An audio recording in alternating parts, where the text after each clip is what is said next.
I'm going to be told that I've got to go live to Paris, where 3 people have been killed in a shooting at a Kurdish community centre. It looks like members of the Kurdish community have gathered there and are clashing with police. I think we've got some footage of this.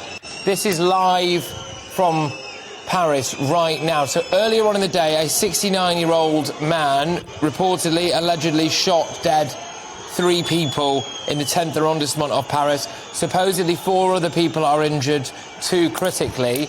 It's understood that it was either at or near a Kurdish community centre, and the individual who is believed to have carried out this attack is a 69-year-old man who was reportedly known to police for attacking a group of migrants in a tent, or in tents, I should say, last year.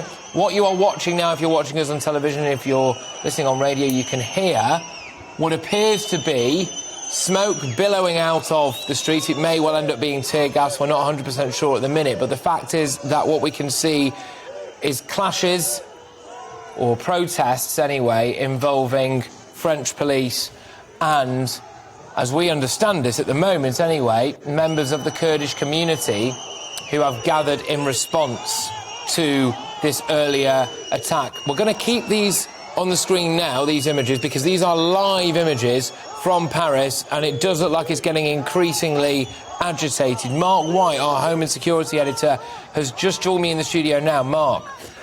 Yeah, well, people there are clearly very suspicious of the authorities in Paris. They believe that this is not being properly investigated. We're seeing these clashes erupting now in the streets. That looks, from what I can see, to be tear gas further down the street. That won't have come from the protesters. That will have come from the French riot police, the CRS. Now, this location that you're looking at is the 10th arrondissement, which is in central Paris, not far from the Gare du Nord railway station in Paris. I mean, you know, Paris is a huge multicultural city. There's a big Kurdish community in Paris. They feel that they have been under attack, they say, from the far right.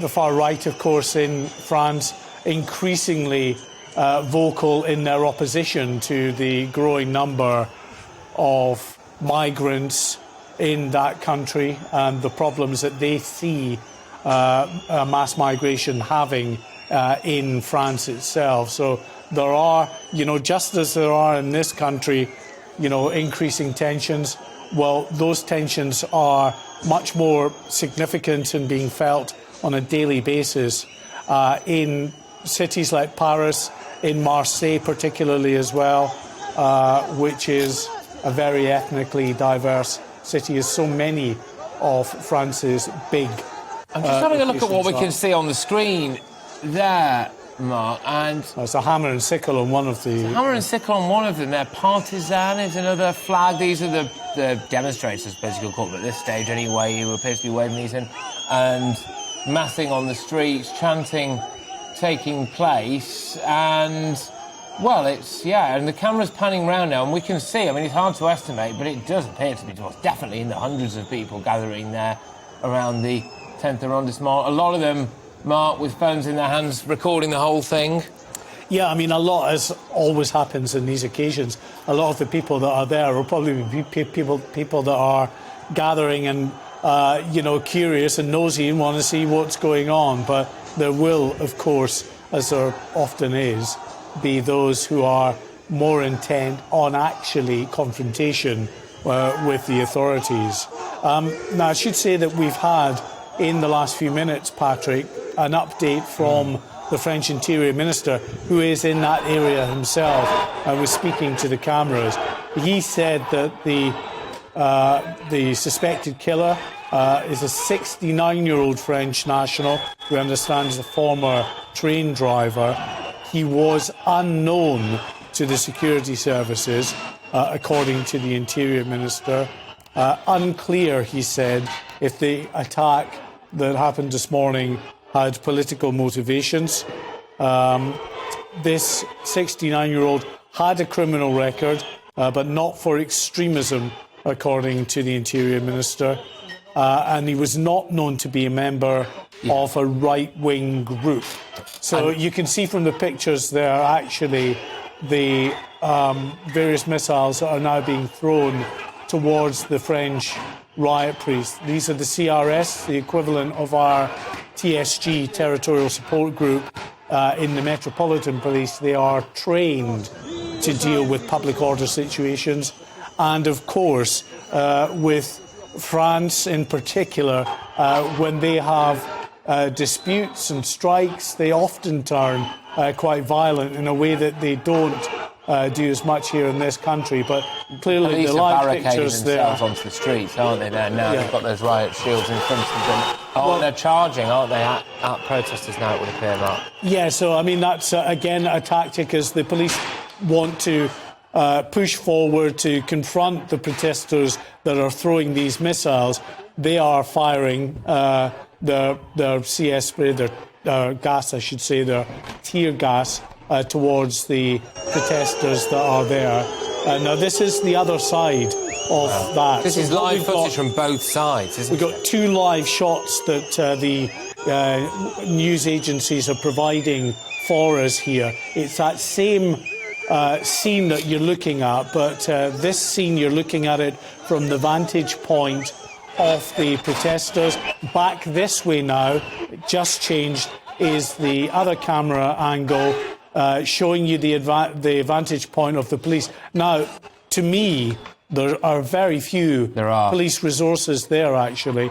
They will, as we speak, be getting resources into there, because what they weren't police officers injured there as well. What we can see there is a chap clutching his head. He looks to be in quite a lot of discomfort. Well, because it's happened so sporadically, so spontaneously, I should say, and so quickly, they've not had a chance to fully gear up to the public order protection with the helmets and all of the padding that they require. So they've managed to get their shields out of the vans to give themselves some initial protection from all the missiles. A real volley of missiles, Mark, isn't it? A huge volley of missiles incoming. And the police officers as well, it's worth noting, do not appear to be wearing helmets whatsoever. So they have shields. As Mark was saying as well, you can see there's probably, it's hard to say, maybe 20 police officers, maybe 20. We have the camera shot from the other side of what's taking place there at the moment. And hundreds, absolutely hundreds of people have been gathered on the other side. The police significantly outnumbered, Mark, and this, to be honest with you, has the potential, one would imagine, to get very ugly very quickly. Yes, I mean, what we had this morning was a security situation and the potential for this having been declared a terrorist attack. It was a mass shooting, 3 people killed, another 4 at least injured, some seriously. It's developed on from the security situation with the possibility of further attacks to actually very angry crowds reacting to what happened this morning and demanding whatever they're demanding, we don't know. But the police now, having adopted initially that security posture, are now having to adopt a public order posture.